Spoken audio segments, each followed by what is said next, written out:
everybody. Welcome to episode 2 of our podcast, a focus on the biggest growing genre of romantasy or romantic fantasy. We know there are a lot of great pieces of literature out there, but here we're collecting fictional boyfriends like Pokemon and going on adventures and quests that can sometimes lead to spicy results. And today we have our usual group. You have myself, I'm Luna. I am Chelle, and you can get me at WhatIsChelleReading. And I am Liz from DeliziousReads. Awesome. And this time we're going to be talking about Caraval. Liz is an ebook reader, so hers is on the ebook. But you can sort of see, I kind of bullied them into beginning to read Caraval, mostly because I want to get to Once Upon a Broken Heart. You gotta start somewhere. You're clawing for a Once Upon a Broken Heart episode. I'm cheering for them. They need to happen. Liz and I will just make a list of books that we have to do before then. I know we're all kind of like vying for like our book base. We started with Shells. We'll continue with. I've already had mine. Mine was last time. Does that mean it's mine? Yes, Liz is next. I'm just gonna start thinking now. Liz is gonna have to brainstorm about who the bookish man of her dreams is, because you can't have Cass. Cass mine. Yeah, yes, I can. Please. But we can't do a third episode, and the second one is also. Okay, fine. I'll find myself another man. You need to have another one. Well, there are plenty. All right. So I think one of the things we can start off is by basically going ahead and just doing a quick summary of your thoughts about this book. So we can start with Liz, because Liz hasn't read the series. She only read the first book. She's probably the most unbiased out of all of us. That is right. Okay. So what did I think about this book? I love her way of writing, first and foremost. There are such gems in just the way she describes things that makes my heart go pitter-patter. And the story's good. Like, I'm not obsessed with it, I have to say. I'm not obsessed with it.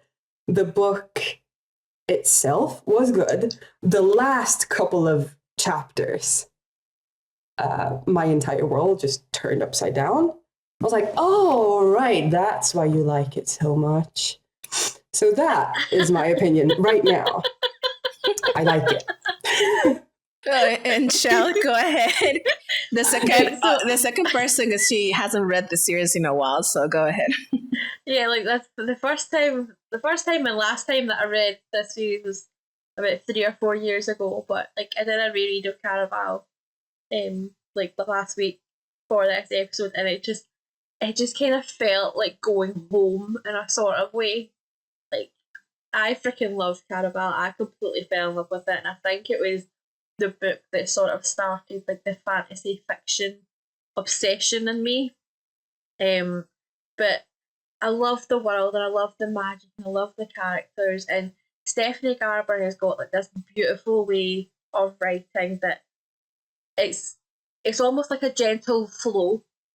Like, there's not like big complicated names of places or big complicated plot lines or whatever. Everything's actually, even though there's like tricksy things in it because it's Caraval, but it's not like you can't understand it. Like, she's got the perfect way of making it just right. I love it. I love it so much. For me, I guess. All right, Luna Bear, what about you? For me, I would say Caraval is not my favorite series out of Stephanie Garber's, but it's the one that got me into her.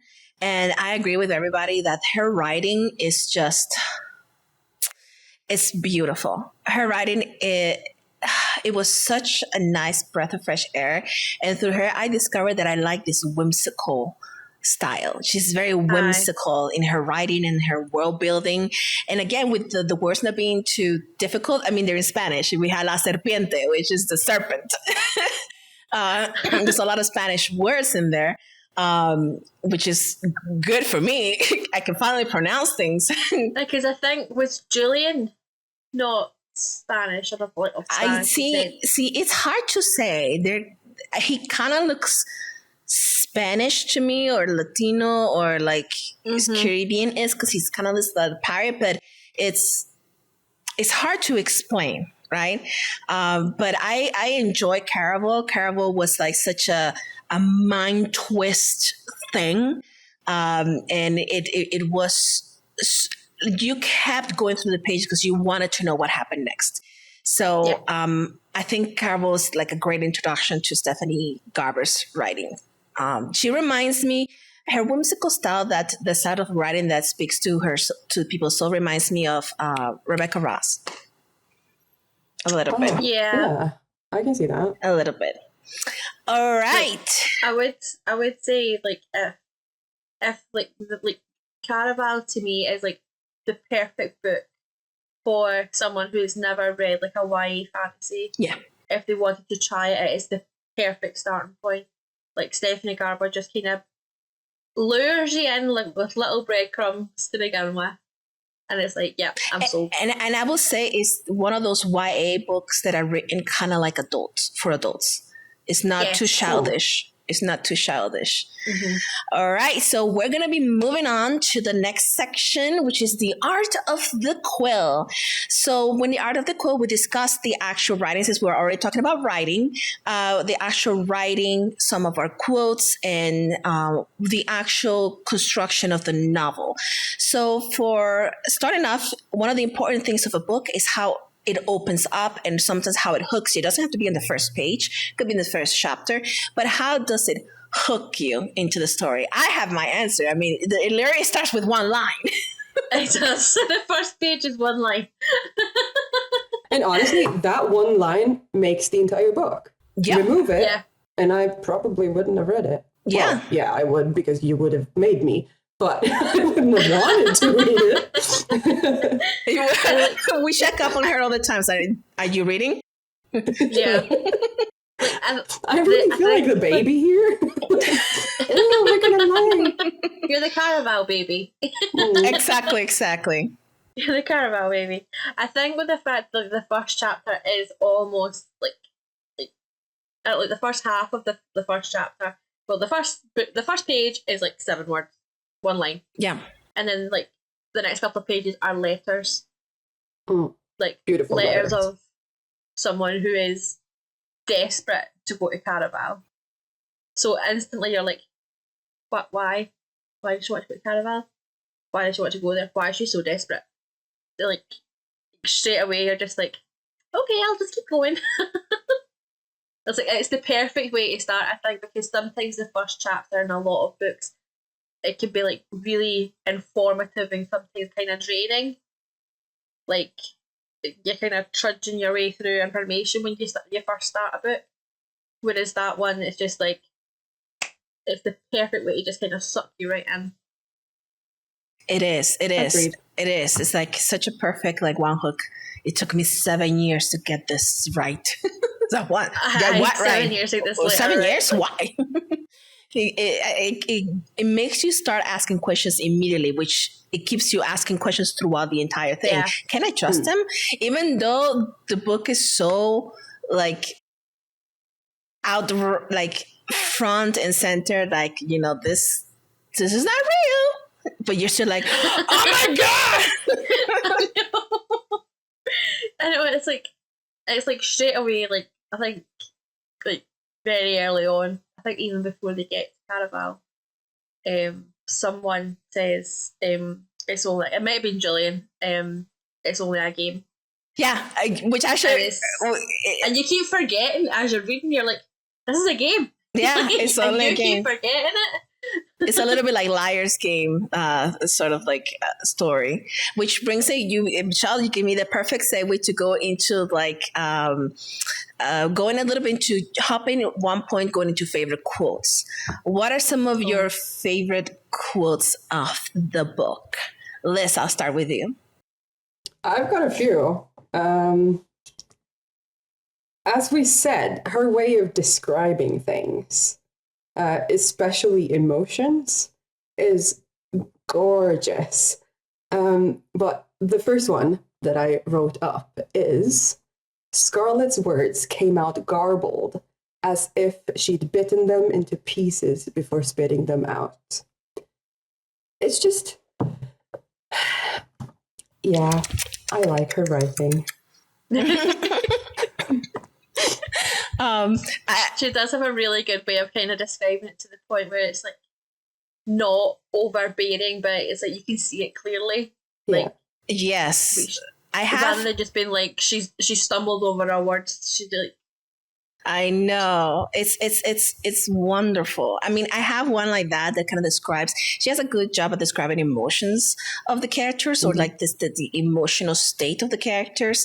So, for example, for me, it's one. I have this. It's she imagined loving him will feel like falling in love with darkness, frightening and consuming, yet utterly beautiful when the stars came out. Mm-hmm. That was on my list too. I remember that scene now.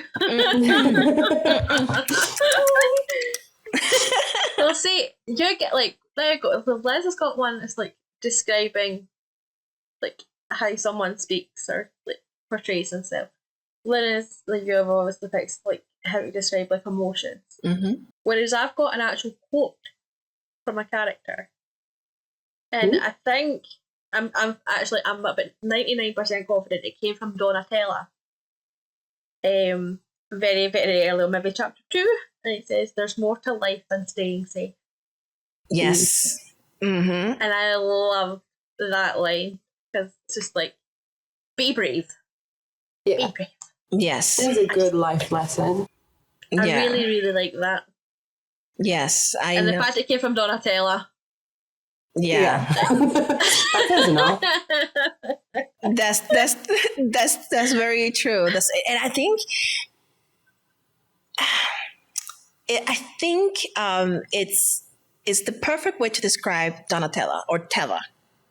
Tella, yeah. Yeah. And I have two more that I liked. So do I. One of them, I forgot who said it. Some things are worth pursuit regardless of the cost. I think it was Julian. I think it was Julian. Yeah. Go ahead with yours, Liz. I've got one of those, well, two of them really, where she's describing feelings or emotions. One is, she could see the sting of her rejection in shades of stormy blue, ghosting over his heart like sad morning mist. Oof. That's also like that's I can both see it and feel it at the same time. It's like beautifully haunting, that line. Mm-hmm. Yes. And then it's just like, yeah, I like that. I've got another one very similar. Mm-hmm. His eyes were hooded, cheekbones sharper than usual, an expression made of shattered things.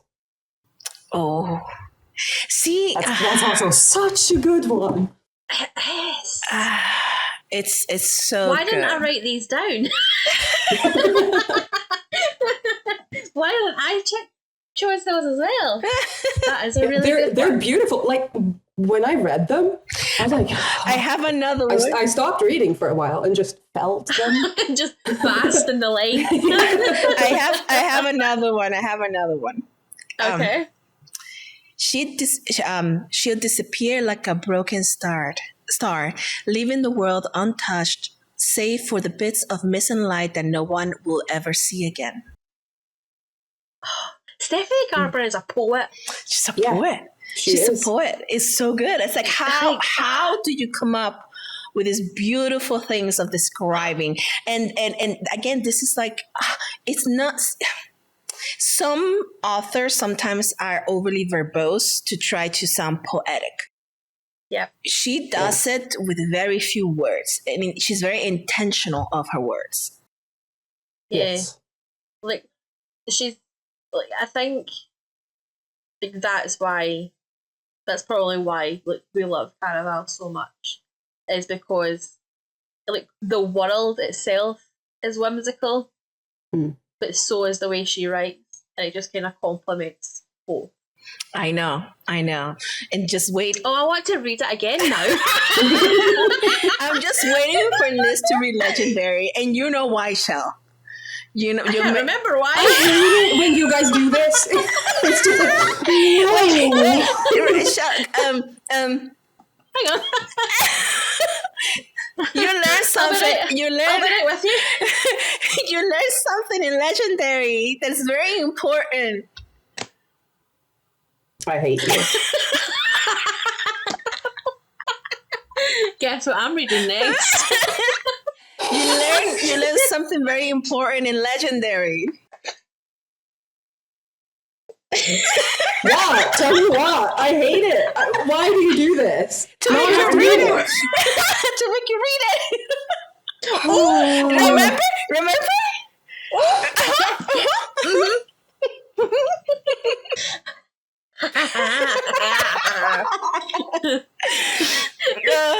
See, now she has to read it. One step closer to Once Upon a Broken Heart. I saw a line there and I was like, oh. I know, is that big?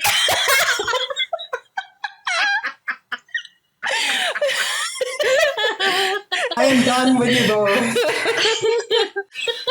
She's finding herself defending me again. Oh no, we did this last time. But you'll see. Wait, Chelle now knows. Wait, because it's just the rolling out of the screen. Because the thing is, I can already imagine. I can already hear the screams that she's gonna send us through Discord. To be fair, the poor woman is also reading The Empire of Storms right now. True. True. You're in a whirlwind. Mm-hmm. Actually, Legendary may be a good break after Empire Storms. Yeah. Maybe just a little bit of a respite, really. Yeah, and especially after like Kingdom of Ash. Yeah, I'm terrified of that moment. And the reason the reason why Chelle and I laugh is because she Liz has revealed to us what she believes is going to happen in Kingdom of Ash, and we're not going to tell her. We're not going to confirm or deny. Horrible is what you are. No one prepared me. No one prepared me either. So I was carry on, my screaming. wayward son. I was screaming at the page on the book. Man. Even on my reread, even on my reread, there were certain scenes that's like, oh no, we're here.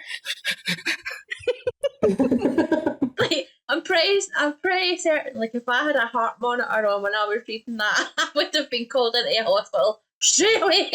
Mm-hmm. I know. No one prepared if there's us. anyone out there who wants to be my new friends, please contact me. Like, no one prepared us. We went into it with no emotional support either. Well, to be fair, I did a body read. And after waiting for 2 years. Like, Right, that's it's part of the experience. It's the experience. Why? It's the experience. Why? So we can bond. Because life's horrible. So we can bond through the trauma. Right. That's how things go. Because you just breathe through the pain. Just breathe. So you're gonna enjoy Legendary. You're gonna enjoy Legendary when you finish Empire of Storm. Legendary is gonna feel like a holiday. Yeah, after Empire of Storms. Okay. Especially when she finds out, though. When Liz finds out. Stop doing that. Can we just She pretend? is so mean. Oh no, this way. She is so mean. She is so mean. You're at the far end. You're so mean. Me? I'm an angel. Yeah, I'm a Yes. nice one. I'm a nice one. I'm an angel. You're an angel with horns on your head, the halo on straight. That's I'm a little. Oh, the light is not long enough. I was gonna put my ring light behind me. All right, moving on. I mean, you're an angel, but so was Lucifer. Just saying. fair point. Fair point. I can't refute that one.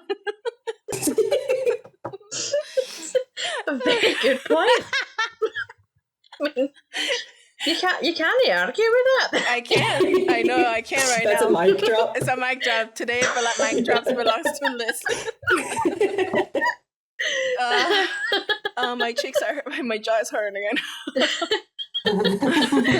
Oh, all we do is laugh and giggle.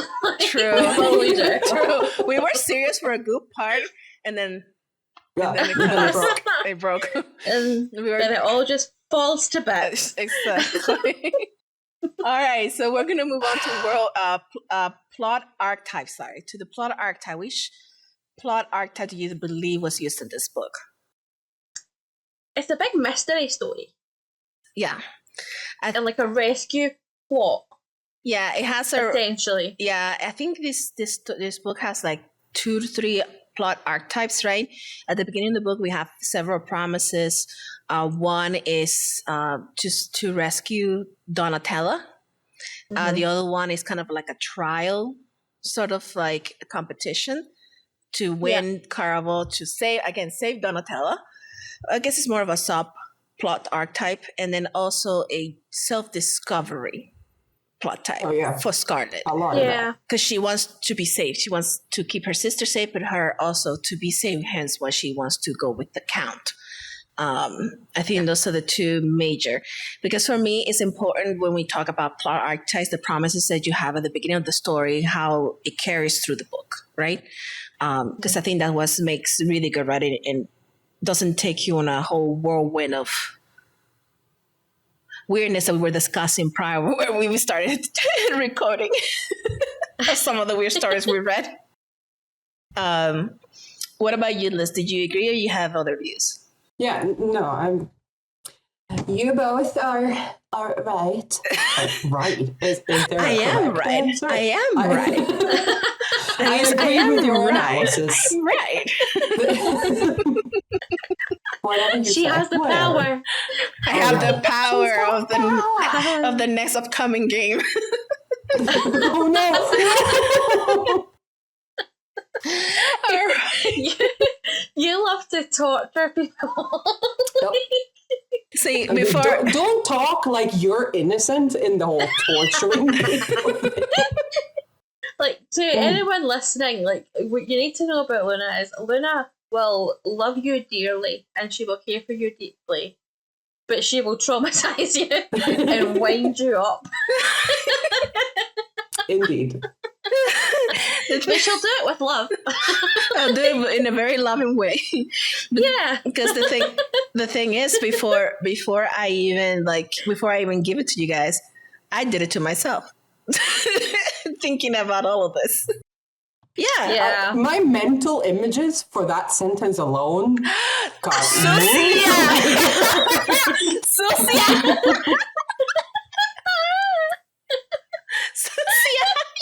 Dirty man, you! Sorry. So let's move on. Susia means dirty. Dirty minded. Liz has been reading something raunchy this week, I believe. I know. Never. Look at that face. As if butter wouldn't melt. I only read really, really serious stuff. I promise. All right, Pinocchio, get your nose out my eye. All right, then can you share your Kindle library? Just Kindle give me history, half an please. hour to To fix it. It broke. It's broken. Oh, okay. Oh. You can also go on Amazon, on the web browser. Oh no, it's a Kobo she has. It's a Kobo. Oh yeah. Oh, it's a Kobo. Okay. All right, fine. You have that excuse. So it broke. How you read? Well, you have the book for Empire Storms. All right. Yes, I do. I'm watching you, Liz. I'm watching right back.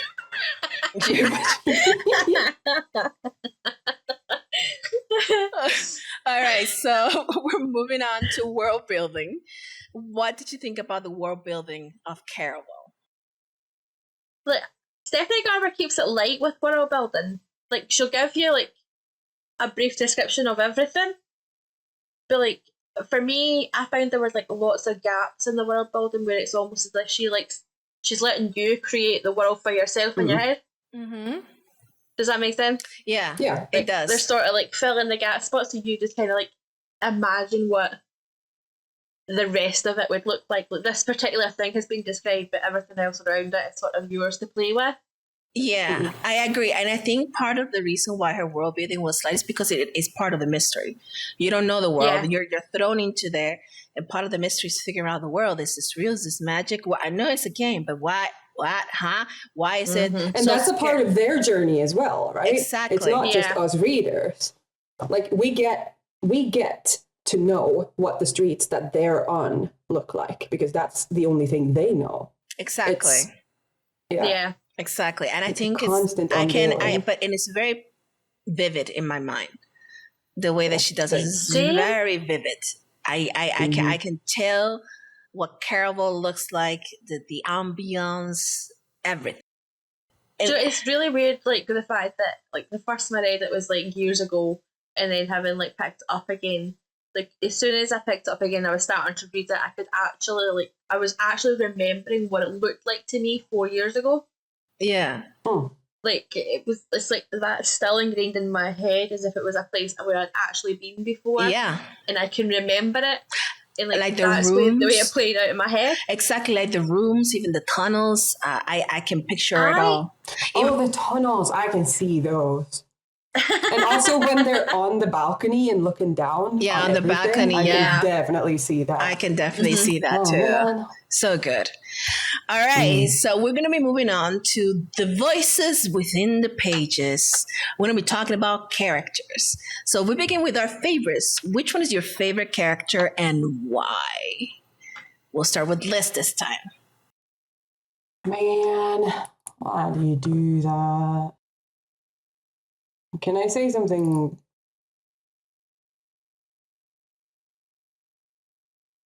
I don't know, man. I like Julian. Julian? Yeah. I mean, he's got this bad boy / good boy / I don't know.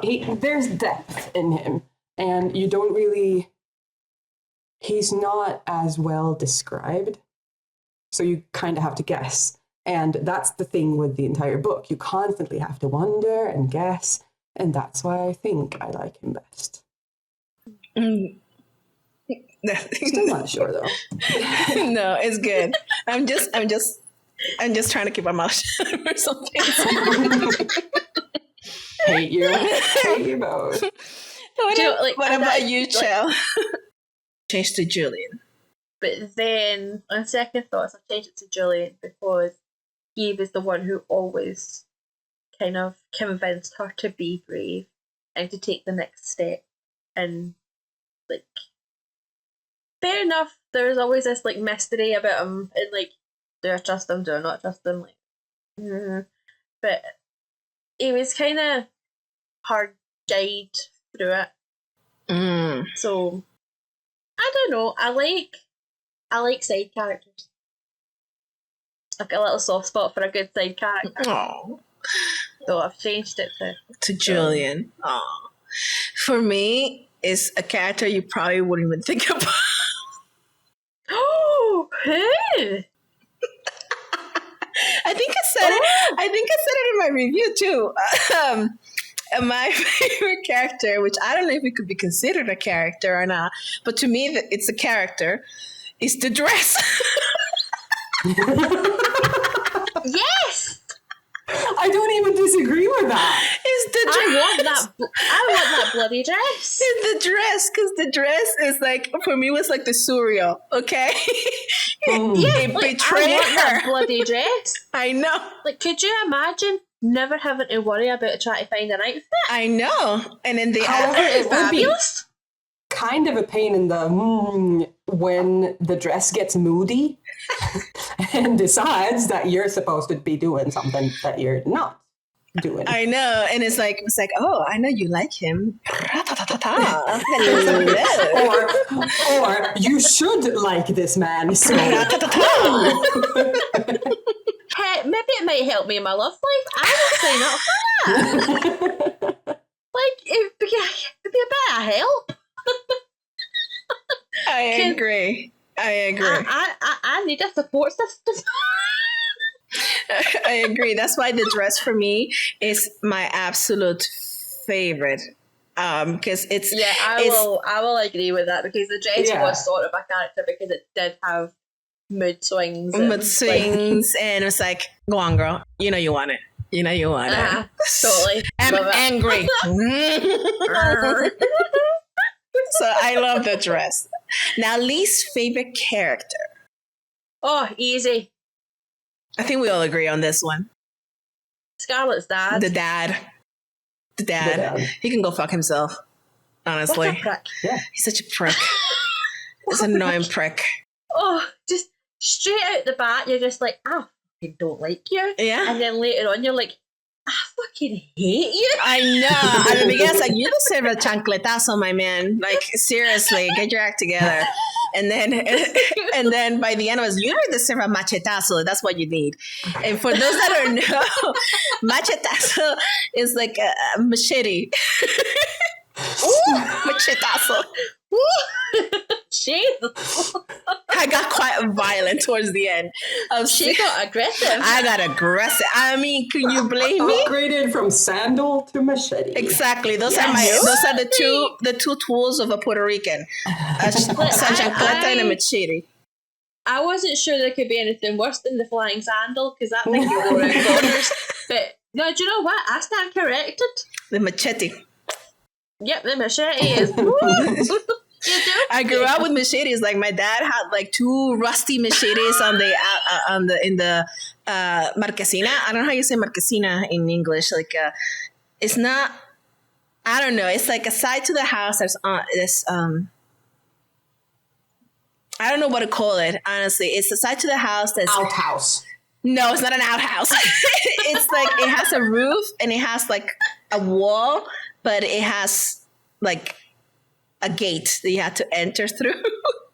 So anyways, it's hard to explain. For Latinos that are reading, it's a marquesina, okay? somewhat outside, somewhat not. Kind of like a porch, but not really a porch if the porch wasn't closed, right? A little bit kind of like a greenhouse, but more open to the air. That's the best way I can describe it. Oh, right. I think I know what you're talking about now. Marquesina. That's what it is. So my dad had like two like rusty machetes that he used to like clean the backyard, and after my dad passed, that's how when we heard noises we would grab the machete outside. It was like Meanwhile, we cleaned our backyards with garden shears. Just saying. my dad was with the machete. Even my stepfather once he mowed the grass with the machete. Just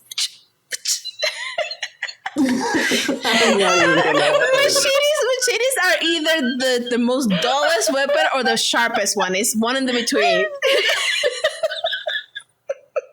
I have pictures to prove it too. It's Lizzie's comparison. I have pictures to prove it. Wow. I have pictures to prove this too. I don't know if I can find them right now during the call. We have a lawnmower. we had a lawnmower sometime, someday, you know. But that's for plebs. I know. I found pictures, but where's the machete one? I have a No one machete ever one. went to, no one ever bothered Luna's family ever again. Nope. You can see them on the porch with a machete. Yeah, my grandfather too. That's a thing. That's a thing. I'm trying We to. use that to kill mosquitoes as well. I mean, sometimes we used to try to grab them out of the air. Like Miyagi, we used to go like this and grab them. What the heck? Yeah. Yeah, we would try to do that sometimes. Oh, good God. I'm trying to see if I can find this picture. It's gonna drive me insane because I can't find it now. But I'll find it eventually and I'll send it. Okay. Yeah. Of my dad with a You owe machete. us. I'll include it Better not somewhere put in the podcast. either. We might get a ban. I'll include it somewhere in the podcast. Okay. All right, moving on. Good. Now that we're done with the least favorite character to the side tangent of the machete, we're on to my favorite part. The game, Marry, Spicy Time with, or Kill Game. You can I'm tell out how here. excited we are. Choose your characters. Oh, I cannot have- wait to get back at you one day. I have 4 or 5 options. What? There's more characters. So two, nothing happens to them? Huh? So two of them, nothing happens to them? I don't know. So I'll start easy. I'll be nice this Okay. time. I put my Halo on. The options are Dad, the Count,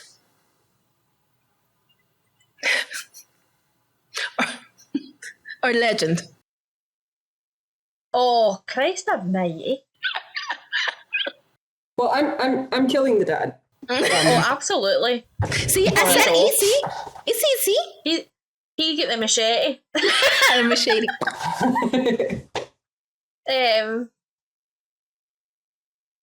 Do you know, I think I'd kiss Legend. What? I think I would kiss Legend Uh-huh. and Based on book 1. Are we marrying No. the count? wait. Based on book 1, Chelle. No, wait. Oh, wait. Hang on. Based on book 1. I know. Wait a minute. Right. No, right. Right. We're off in the dad. He's out. Mm. Right. Spicy time with Legend. Marry the Count. But that's because I wouldn't want to marry Legend because he's got all this magic and he's absolutely mental. But the thing is, I kind of have a thing for magic and absolutely mental people. So I would. But he's probably, insane. I don't care. So am I. Like, he didn't even show Like up. calls to like. He didn't I even mean, show he up. does- He just let everybody else do his thing. He kind of offs, sort of ish, someone, which isn't great. But I would still probably smix the count and marry the legend. Okay. All right. Often the dad though. Oh, aye, totally. You're off in the dad? Twice. Yep. All right. Twice. All right. Next. Spreading body parts across the world to make sure he can't come back. That's the way I feel about him. Machete. Machete. Machete food. Woofa! Next one. Are you ready? I'm keeping it No. easy. I'm being nice. See, I'm like a little angel today. You said that the last time. I am, yeah. So I'm turning a new leaf. Sure. Next Sure. one is Okay. Oh, just out with that. Oh, just Donatella, Scarlet, oh. Aiko. No, I like Aiko. I'm killing Tella. Same. Yeah. Same. Hi. Tella gives me I could go with our dad. Tella gives me a little bit of Nesta vibes. Less mean Nesta.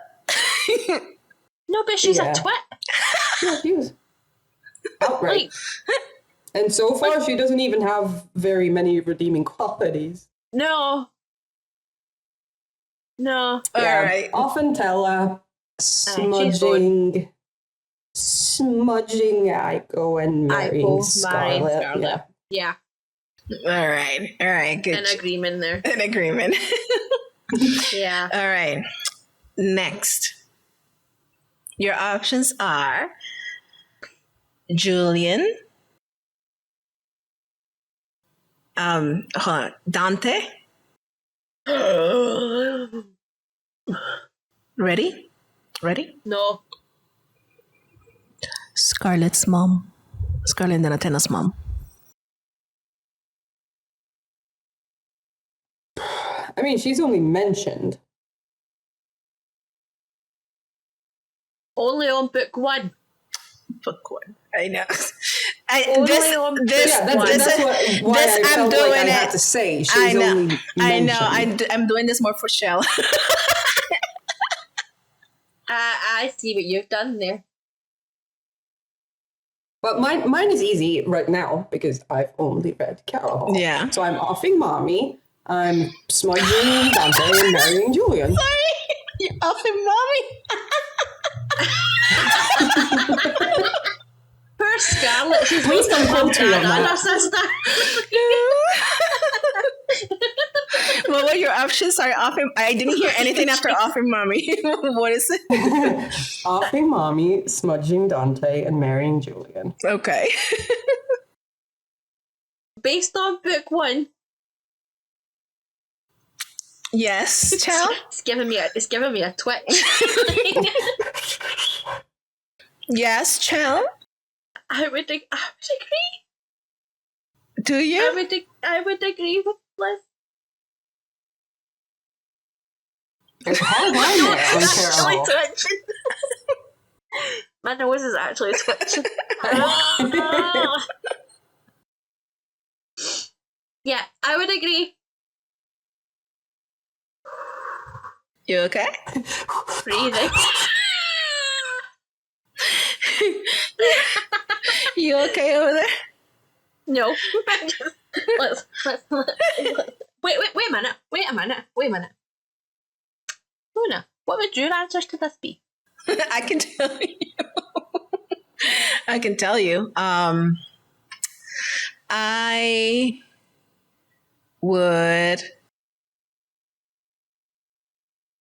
I'm gonna get like flag for this. I will kill. Hold on. Hold on. No, it needs to be on book 1, right? Yeah. I agree. No, see, I am right. That is the only answer for book 1. It's the only answer. Acceptable answer. Although I did think briefly about killing Dante, smashing Mom, and marrying Julian. No, that's book 2.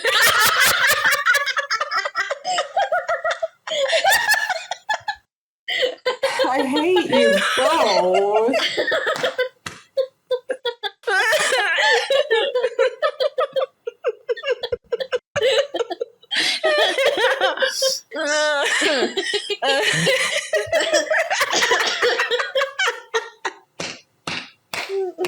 Impossible. Liz is raging. Because I'm saving these characters because when we read the other books, I'm gonna come back to these options and see how they've changed. Yeah. Mm-hmm.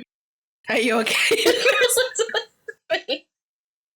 Liz, are you okay? Are you okay? No! Okay. Okay. Okay, fine. Lastly, I just had to do this because it was funny. Okay. I don't remember the names because I'm bad with names, but the options are the dress, The fortune teller. The shopkeeper.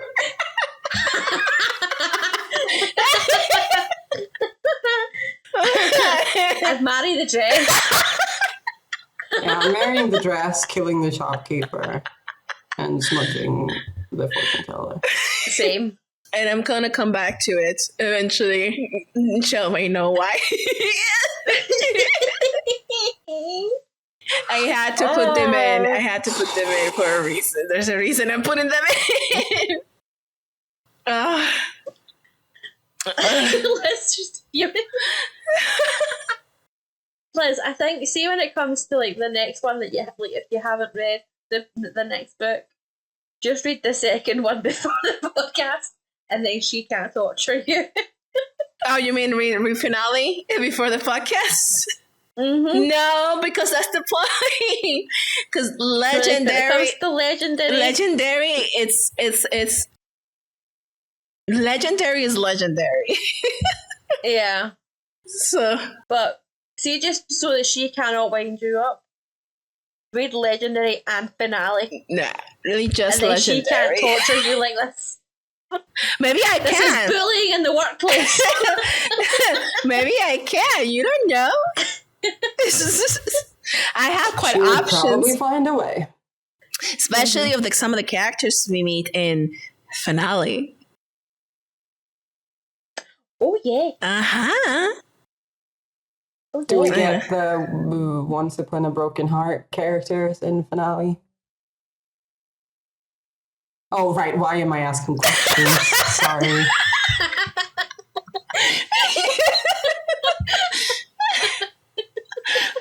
I'm done. I love how Chelle and I would just make the same expression.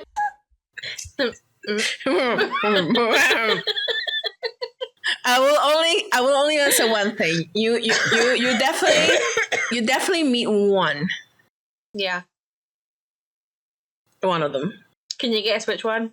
Jax. And it really doesn't matter if I guess, does it? Because you're still not going to tell me. No, it is Jax. It is Jax. You meet Jax. But see, I will only accept hatred towards him in this next book. It's the only book I will accept it. Guess who I'm unaliving? Well, like I said, I only accept it for this book because I understand. Remember, we still have the other two books from Blood and Ash. Yeah. I can still off a certain person. No, you can't. There's another 4 books in Blood and Ash. True. I only read 3. No. Oh my God, you're missing out. No. Sorry. I for some reason I wasn't counting from Blood and Ash. I counted 3 after From Blood and Ash, so 4. Yeah. Math ain't mathing. Math ain't mathing. Now we're into the quest for love. Talking about the romance, the book boyfriends, book girlfriends, and all the feels that we felt throughout the book. So we're going to start first with the romance build up and tension. And spice, there wasn't really a spice, but... No. So what about that romance build up and tension? Even though the romance wasn't really the major focus of this book, but there is some romance. It was kind of sweet. And the way like they kind of started out is not really liking each other, then becoming like they're stuck together. Then it was like sort of becoming buddies. Yeah, kind of like... And then became what it was. I know, it was kind of like a little bit like enemies to lovers, forced proximity, friends to lovers. Yeah. Kind of thing. It's also... It kind of matured nicely, naturally almost. Yeah. Like you would expect it to, then you just go bang enemies to lovers. It's like a gradual... Yeah. I liked it. And the romance is so important to her, to Scarlett's own journey, like realizing that there is other things in the world than her sister. Yeah. Yeah. And I think one of the important moments in the book as to that really brought that up from Scarlett was when she went to the fortune teller, and she, instead of asking the whereabouts of her sister, she asked about who she was going to marry. Yeah. I think that was a moment of self-discovery for Scarlett, if I'm honest with you.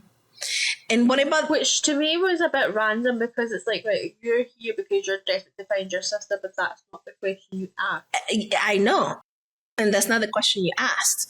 It was a bit sudden, but I felt like her realization that she likes him to be quite sudden too. And it was mostly because of the dress.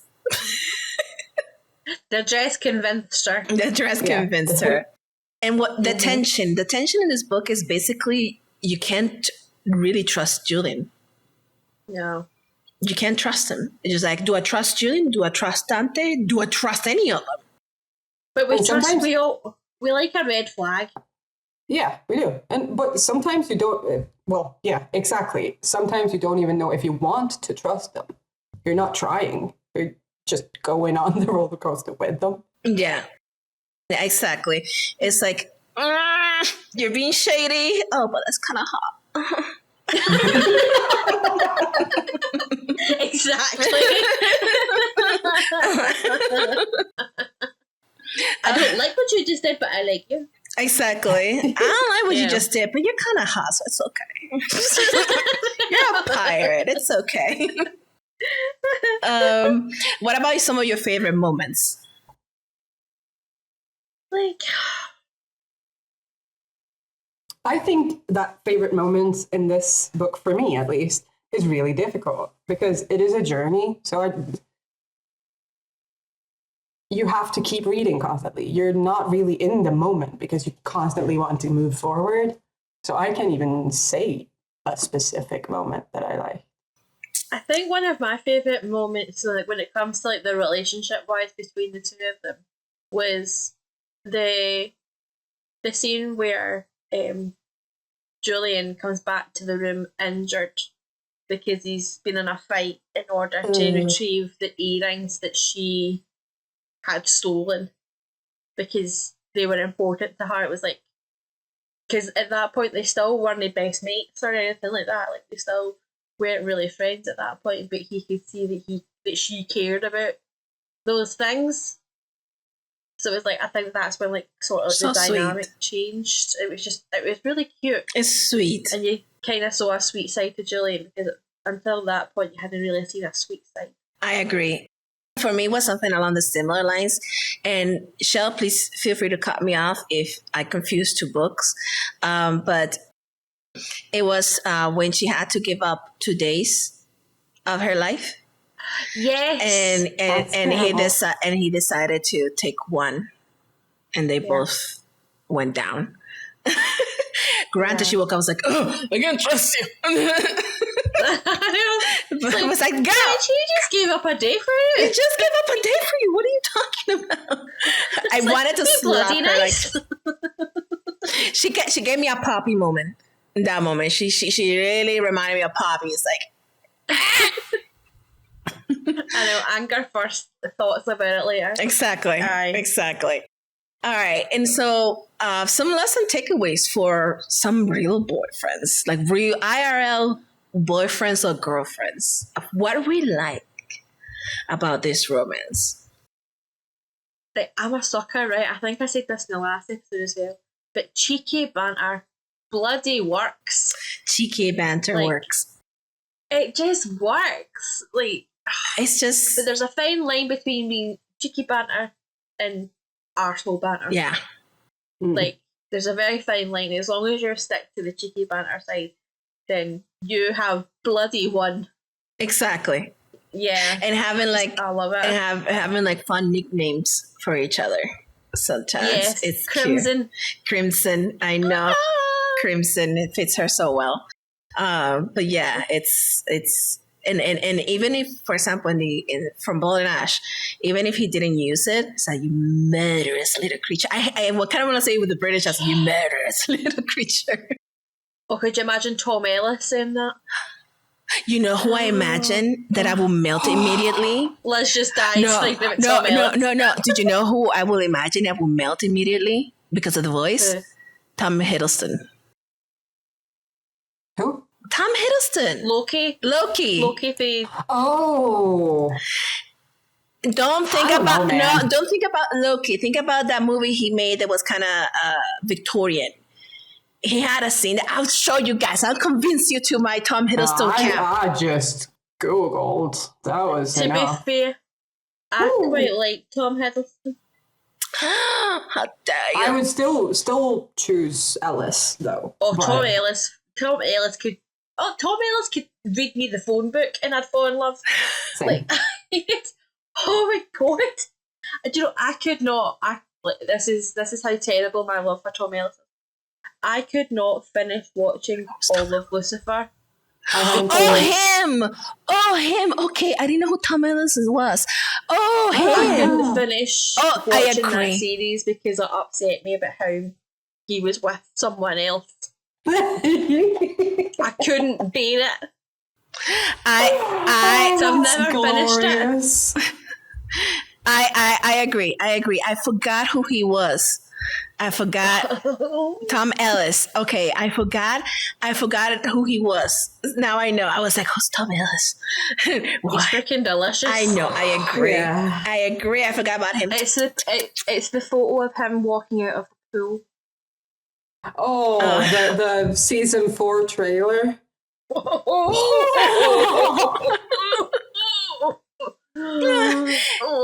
I don't know why, but I think he will make like a good High Lord, but it has to be a cheeky one. It can't be like Reason. Although Reason can be cheeky, but I don't see him as a Reason.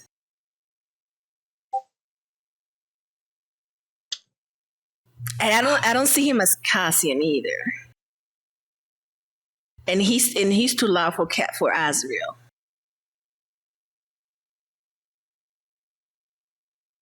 I mean, in my world, he can do them all. Can he do it, Tom Hardy? Me, did myself, in and the- I. Moms and Toms. Wait, was it Tom Hardy did in the movie about the craze? And he just played both parts? Like, Tom Ellis just played them all. I know, he's awesome. Now I know who he is. Now I agree. He can read me the phone book and I will listen happily. Same. All right. In regards to book boyfriend, what was your book boyfriend and why? And where would you rank him?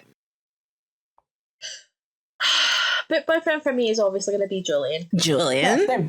What level? He's a level 3. Which is Friends with Benefits? Friends with benefits. Really? Yeah. Interesting. I still don't fully trust him. Ah, that's true. That's true. Based on book 1, that is very true. What about you, Liz? Yeah, I would also say Julian. He's you hurry up, answer? very, very borderline between B and C, I had to say. Like, but probably also landing in Friends with Benefit. Same for me. Just based on book 1. Just on book 1, I can't fully trust him. So he's on C for me. Although it hurts. Sort of. I don't know. I'm guessing he's moving on up in the world. Moving All on. right. What about Dante? There's something delicious about him. Yeah. I mean, he was Like, both super hot and super nice, and then the total dick. yeah. Well, he does go like up and down and up and down. Mm-hmm. I mean, he's not on the list. I know. I think like Dante would also be a level 3 for me. He's also a Friends with Benefits. Well, he's Because- something with benefits, but I'm not sure if he's friend. He's an acquaintance with benefits. For me, he's like I don't trust you. You're sort of an evil cat too, but you can get it. It's Oh, fine. yeah. Yeah, there's exactly. He's a something something with He's an benefits. enemies with benefits. There's something very New category. intriguing, Yeah, I know. So I think something alluring. so. We have C level, C to D.5 levels of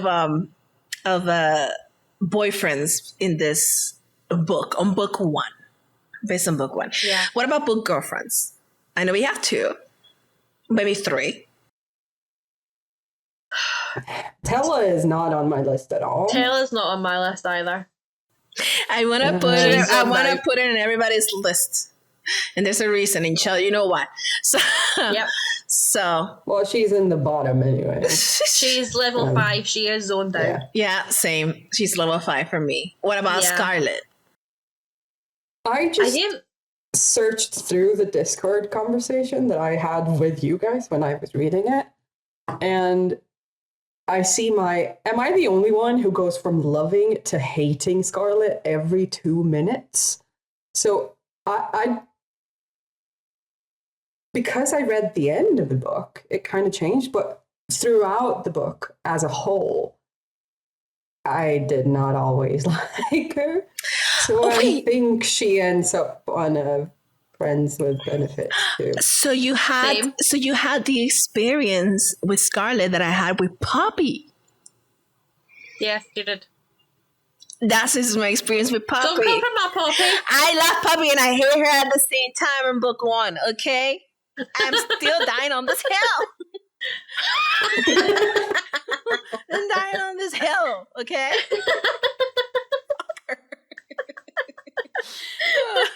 But I would also agree that it would be a friends with benefits situation with Scarlet as well. Scarlet is friends with benefits for me. Like, I liked her, but Oh, I forgot. I wouldn't. I forgot to add a character to the book boyfriend. It's the dress, isn't it? Well, thank you for the Inanimate idea. object. Thank you for the idea. But it was on the book boyfriend one. What about Legend? Legend. Oh, that man is just.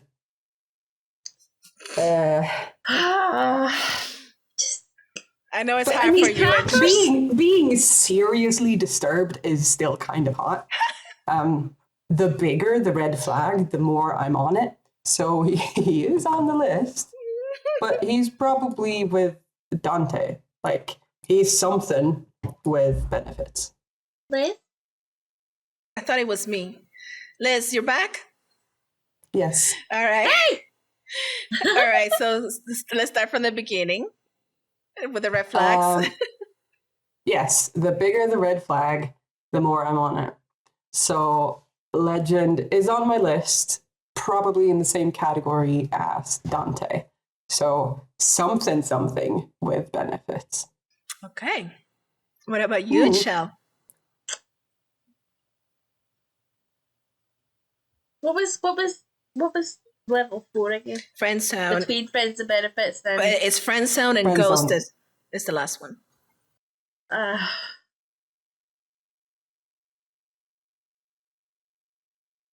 I can't even friend zone him because he's completely bloody nuts. The guy's absolutely crackers. So you want to ghost him? Ghosted? No, but I don't want to ghost him. Can I acquaintance zone him? Well, you technically Can it's we make friend a level zone. 4.5? Technically still friend zone. Can we make it a 4.5? So friend I zone. don't know. You're just like that. You're like, you're a crackpot. You're insane. For me, Legend is also around the friend zone list for now. Liz is on the C category. And we'll see. Yeah, but not friends, not the friends word, but benefits. Yeah, person An with acquaintance benefits. with benefits. Person with benefits. Yeah, person. Crazy ass with benefits. I am so interested to see how this will change. Well, it'd probably be one of those series where like between book 1 and like book like even book 3, like the rankings of people will change dramatically. I think Legendary is gonna change people's ranking dramatically, and then finale too. What was that list just saying? And I accept, like, when we enter Once Upon a Broken Heart, once we read Never After, Chelle, you've read it. If you do not agree with me in Never After, I'm getting the machete and the sandal. because you know Never After is... She's getting the machete in one hand and the sandal in the other. I'm a goner. I know. I can imagine. I sort of am imagining Liz. She's screaming at us when she reads Never After. I'm gonna hide under the bed. I'll just crawl out once it's over. I know. I know. I think I'll be sick those podcast days. Exactly. She'll be messaging us at 3 a.m., 4 a.m. Oh yeah, 100%. But the thing is, you'll probably still be awake. I'll be sound asleep. Yeah, I'll be awake. I'm the support system. Yeah, that's the thing. Like, with some of the books that you guys make me read, I want to schedule times when I'm reading a certain bit because I need the support. You can't just throw me in the deep end and just leave me to drown. Like, the last 100 pages of a Sarah J. Maas book do need to be scheduled in a diary. Yeah. Mm-hmm. Especially Empire of Storms. Mm-hmm. Mm-hmm. Yep. And, which chapter was it, Chelle? The really rough one in Kingdom of Ash. There's a couple. I know. There's a couple. I have to look it up. All of it? I mean, From page 1 to page 900 and something. True. It was trauma. True. I forgot how it starts. True. It starts with everyone taking a deep fucking breath. Yeah. Okay. Are you ready? Let's go. Listen. See, be happy that we're giving you Caraval and Legendary. I'm the good one. I'm actually quite jealous that you're... Since when? I'm giving you Caraval and Legendary. They're nice. They're nice. Compared to Empire Stars? They're nice, but they're not a tea party. Like it's not a... Here's an Earl Grey in a biscuit. Like, it's not... I mean... Sort of, a little bit. It depends on what you're comparing it to. Exactly. It's like, pick a door and walk through it. Maybe you'll have happiness and maybe you'll have absolute hell. Precisely. Pick a door, any door. Precisely. All right. An icon or re-bike.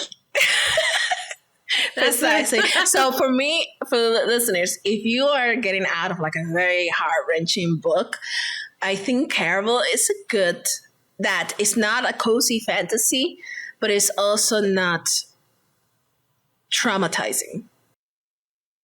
No. It's not traumatizing. Like SJM books and what's his name?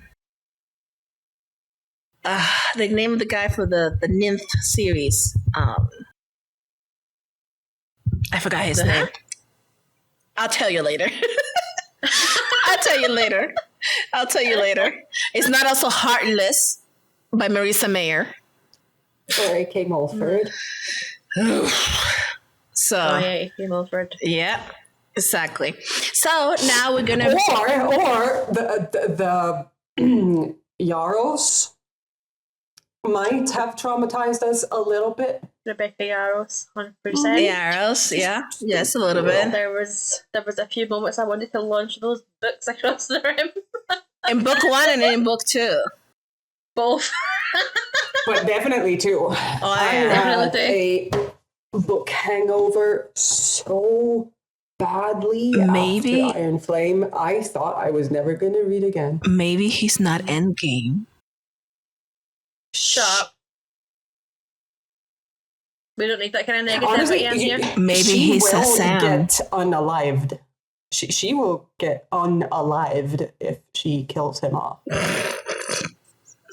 Or if he, no. Maybe It's not an option. maybe it's not unaligned, but just not an option. Like, I won't say because I don't know if people have read this series. She will be unalive. I'm not even kidding. Like, if she I will does be that, going back to bloody therapy. All right, No, we'll see. you cannot make us love someone this much and then take them away. Like, she would have that to was move like out Wings in and the Ruin. forests of Alaska. You guys are gonna hate me when you read my book. Oh, God. Well, no, It better not be my guy that dies. no. Because Because I had to give you this one, and then I'm going to take it away. because the agent I was working with, they sent me some revisions that I need to do, and they asked me to kind of plot summary the rest of the 2 books, so I know what's gonna happen. And I don't know. She's just smiling. She's too smug. Yeah. She's too Way happy too about happy. the emotional distress that she's going to cause us. I mean, most readers are masochists. Most readers are masochists. But some are sadists. Other way, I'm over here. I'm not a sadist. She's that way on my screen. Yeah. Yeah, because you're Like, mirrored. she's- Yeah. Like, see, I'm pointing this way because to me that's where Luna is, but it's actually Oh no. over the way. Over. I'm over here. Hi.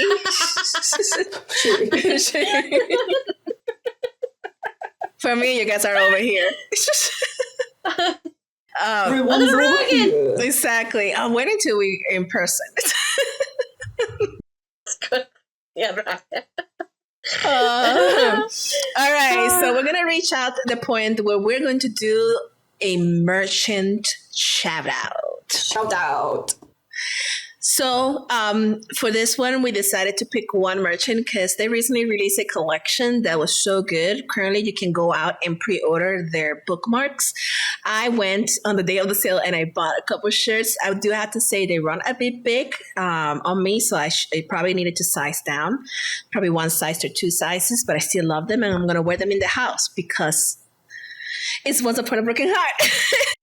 It's more of a Once Upon a Broken Heart theme, but it does have some Caraval-esque designs as well. It is called Enchanted Oddities.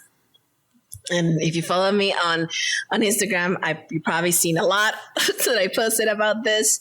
But it's mostly because of the whimsical style. And also she has some stuff for Throne of Glass, Crescent City, and Fourth Wing as well. She has lots of merch available. And so far, they're pretty good quality. I have both the embroidered design and the screen printed design.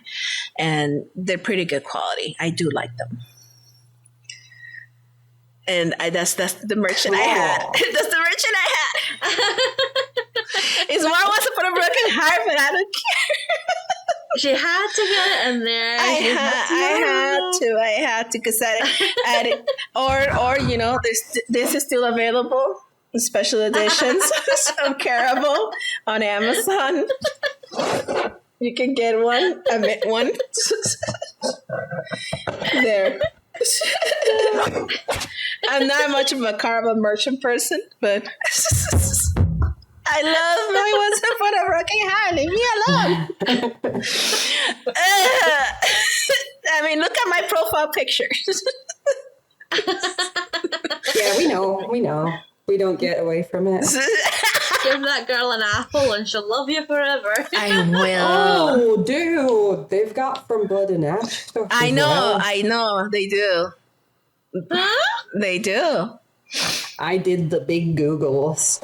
Yeah, they do. So you're welcome. You're welcome. My bank account's not saying thanks. Well, it's because it's beautiful. They do have beautiful designs. Oh, yeah. Yeah. Yeah, they do, Absolutely right? gorgeous. Yeah, it speaks to my soul. I'm learning how to embroider just so I can make myself a little dress with a design from Once Upon a Working Heart, because I like dresses and I want to wear it here and I want to embroider. Because for me, I like t-shirts, but I don't like crew necks a lot because I feel like I'm being choked. Yeah. So I'm like, pulling them all the time.